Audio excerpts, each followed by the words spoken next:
Paytm mall एक Alibaba bag startup जिसकी total valuation 20,000 crore से भी ज़्यादा हो चुकी थी, अचानक फेल हो जाता है और 2022 का बिगेस्ट फेलियर बनता है।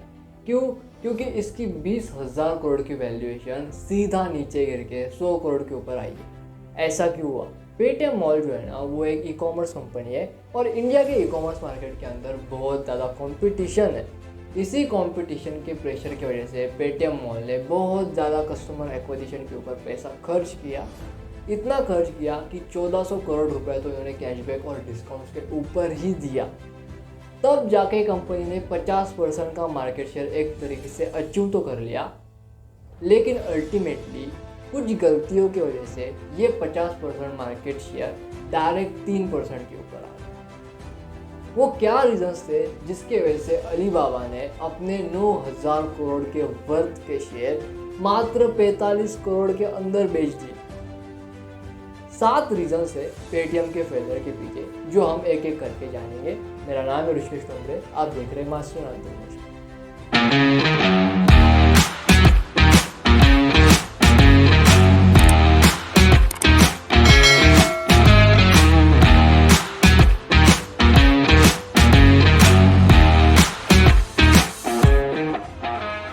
पेटीएम की शुरुआत जो है ना, वो विजय शेखर शर्मा ने की थी। 2018 में ये कंपनी चालू हुई थी और शुरुआत में काफ़ी अच्छे से काम कर रही थी। सबसे पहला रीज़न जो है वो इनके फेलियर के पीछे ये आया कि इनके जो इन्वेस्टर्स होते हैं ना, मोस्टली इनके जो इन्वेस्टर्स थे वो शॉर्ट टर्म विजन वाले थे, जिसके वजह से हुआ ये कि ये इन्वेस्टर्स अल्टीमेटली कंपनी के ऊपर प्रेशर कर रहे थे कि कंपनी जल्द से जल्द प्रॉफिट ला के दे, ना ही सिर्फ अपना पैसा जो है वो बर्बाद करे, जलाए डिस्काउंट और कैशबैक के ऊपर।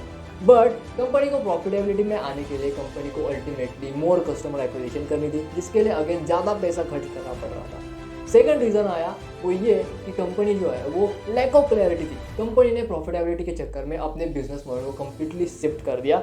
सबसे पहले company as an e commerce business को फॉलो करती है, लेकिन उसी के बाद में 1 साल 1.5 साल के बाद में कंपनी जो है वो एग्रीगेटर बिजनेस मॉडल के ऊपर शिफ्ट कर देती है, जिसके चलते हुए कंपनी अपनी सारी बड़ी डील, जैसे सप्लाई चेन वाली डील हो गई, डिस्ट्रीब्यूटर्स वाली डील हो गई, वेयर हाउस वाली डील हो गई, सारी बड़ी बड़ी डील्स वगैरह जो है वो एक तरीके से कैंसिल कर देती है, सारे कॉन्ट्रैक्ट कैंसिल कर देती है, जिसके वजह से कंपनी का फेल होने का तीसरा रीज़न पैदा हो गया, वो ये कि downfall of discounts.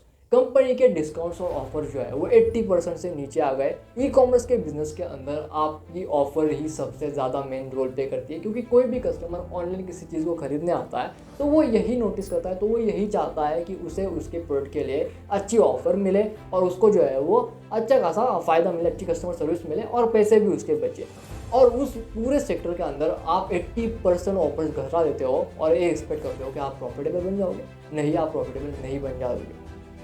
Fourth reason that इसी थर्ड रीज़न की वजह से अल्टीमेटली कंपनी के फेलियर के अंदर और एक रीज़न ऐड हो गया, वो था फोर्थ नंबर का रीज़न, वो ये कि कंपनी के रिपीट कस्टमर्स डाउन हो गए 80% से भी ज़्यादा। 80% डिस्काउंट ऑफर जाने की वजह से अल्टीमेटली हुआ ये कि जितने भी ऑफर्स वगैरह थी, जो जितने भी अपॉर्चुनिस्टिक कस्टमर्स थे जो पेटीएम के ऊपर आते थे, पेटीएम मॉल के ऊपर आते थे, और वहाँ का जो सेल्स का रेशो था प्रतिदिन वो था 1.5 लाख। 1.5 लाख सेल्स, 1.5 लाख से भी ज़्यादा की सेल्स जो है वो हर दिन होती थी इन डिस्काउंट्स, इन कैशबैक ऑफर्स की वजह से। जैसे ये कम हो गए, 80% सेल्स ड्रॉप हो गई और जो 1.5 लाख की सेल्स थी वो सीधा 35,000 के ऊपर आ गई। 2018 में कंपनी ने 5 करोड़ से भी ज़्यादा की ऑर्डर्स फुलफिल किए थे। वही 2019-20 के बीच में कंपनी ने जो है वो मात्र कुछ ही 40-50 लाख के आसपास ही ऑर्डर फुलफिल किए रहेंगे। 50 लाख भी बहुत ज़्यादा अमाउंट बोल दिया मैंने, 50-60 लाख ठीक है। इतना बड़ा डाउनफॉल कंपनी के सेल्स के अंदर आ गया एक छोटी सी गलती की वजह से। फिफ्थ रीज़न जो कंपनी के फेलियर के अंदर आया वो ये कि ब्रांडिंग। कंपनी अपनी ब्रांडिंग को बिल्कुल भी क्लियर नहीं कर पाई।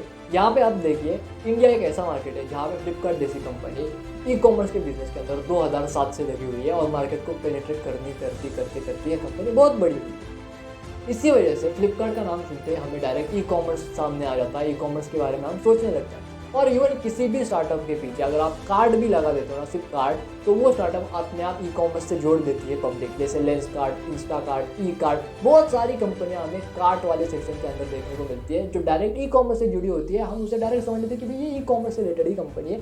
इसी हिसाब से फ्लिपकार्ट ने अपनी ब्रांडिंग की। पेटीएम ने जब मार्केट में आया तब उसने पे थ्रू मोबाइल यानी कि पेमेंट प्लेटफॉर्म के हिसाब से अपनी ब्रांडिंग की, जिसके वजह से जब भी हम बोलते थे कि भैया हमें पेमेंट करना है, ऑनलाइन पेमेंट करना है, तो अब हम बोलने लगे कि मैं तेरे को पेटीएम करता हूँ। ऐसी ब्रांडिंग बहुत ज़बरदस्त साबित होती है। लेकिन पेटीएम मॉल किसी भी हद तक ई कॉमर्स से मैच नहीं कर रहा था। ये ऐसे लग रहा था कि पेटीएम मॉल जो है वो एक तरीके से कोई फिजिकल प्लेस होगी, एक फिजिकल मॉल होगा जहाँ पे हम शॉपिंग कर सकेंगे, मूवी देख सकेंगे, वो गेम्स प्ले कर सकेंगे और बहुत सारी चीज़ें एंजॉयमेंट वगैरह वगैरह।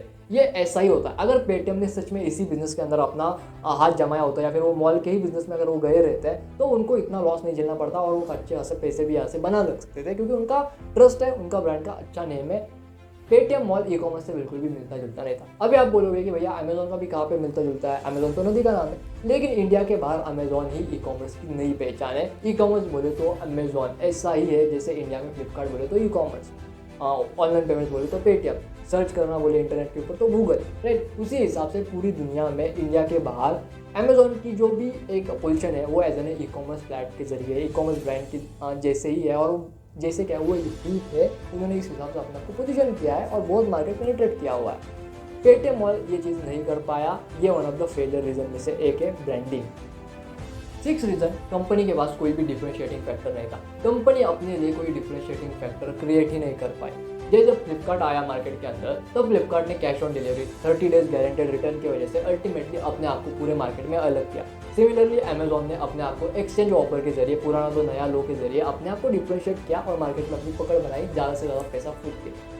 उसी के साथ साथ मिंत्रा जब अपने सेक्टर के अंदर आया था, फैशन के सेक्टर में आया, टेक्सटाइल के सेक्टर में आया, तो उसने भी अपने आप को डिफरेंशिएट किया फर्स्ट यूज पॉलिसी से, जिसके अंदर आप कह देते हैं आप पहले मिंत्रा से ऑर्डर करो, पहनो, अगर अच्छा लगा कोई पैसे दो, नहीं तो रिटर्न कर दो। ये काफ़ी बिजनेस चेंजिंग एक स्ट्रेटेजी रही थी मिंत्रा के लिए। उसी हिसाब से पेटीएम मॉल के लिए ऐसी कोई स्ट्रेटेजी थी ही नहीं। पेटीएम मॉल ने अपने सारे कस्टमर्स को 1400 करोड़ रुपए के कैशबैक और डिस्काउंट दे के एक्वायर किया था और ऑलमोस्ट $600 मिलियन की फंडिंग उसके अंदर खर्च कर दी और प्रोडक्ट लेने में, वेयर हाउसिंग में, लॉजिस्टिक्स में वगैरह वगैरह। बट वो अपने आप को एंड तक डिफरेंशिएट ही नहीं कर पाए। ये one of the one reason है पेटीएम के फेलियर की लिस्ट के अंदर, पेटीएम के फेल होने के पीछे। 7th रीजन जो कि लास्ट का रीजन है पेटीएम के फेल होने का, वो ये है कि एक्सक्लूसिव पार्टनरशिप। अमेजोन हो, स्नैपडील हो या फिर आपका फ्लिपकार्ट हो, इन सभी ब्रांड्स ने एक्सक्लूसिव पार्टनरशिप की हुई है। इन एक्सक्लूसिव पार्टनरशिप्स के जरिए मिलियंस में ट्रैफिक आता है और बहुत ज़्यादा फायदा होता है इन ब्रांड्स का। अपने आप को कस्टमर्स को रिटर्न करने में काफ़ी ज़्यादा हेल्प मिलती है। पेटीएम यहीं पे चुका। पेटीएम मॉल ने किसी भी तरीके की कोई भी एक्सक्लूसिव पार्टनरशिप की ही नहीं, जिसके वजह से कोई एक्स्ट्रा का ट्रैफिक इनके पास आया ही नहीं। वही ट्रैफिक इनके पास आता था जो अल्टीमेटली डिस्काउंट्स के ऊपर फोकस करता था। उसे ज़्यादा डिस्काउंट्स मिले तो वो वहीं से खरीद लेगा, नहीं मिले तो वो नहीं खरीदेगा और उसने खरीदा भी नहीं। ये मेन 7 रीजन्स है जिसके वजह से अलीबाबा ने सोचा कि भाई ये कंपनी अब आगे नहीं बढ़ सकती, अब बहुत हो गया, अब हमें यहाँ से कैसे भी करके जितने भी पैसे मिले और ले लो और निकल लो। 45 करोड़ के अंदर उन्होंने अपने 42% स्टेक बेच दिए। 20,000 करोड़ की वैल्यूएशन डायरेक्ट 100 करोड़ के ऊपर आ गई और ऐसे बना पेटीएम 2022 का बिगेस्ट फेलियर।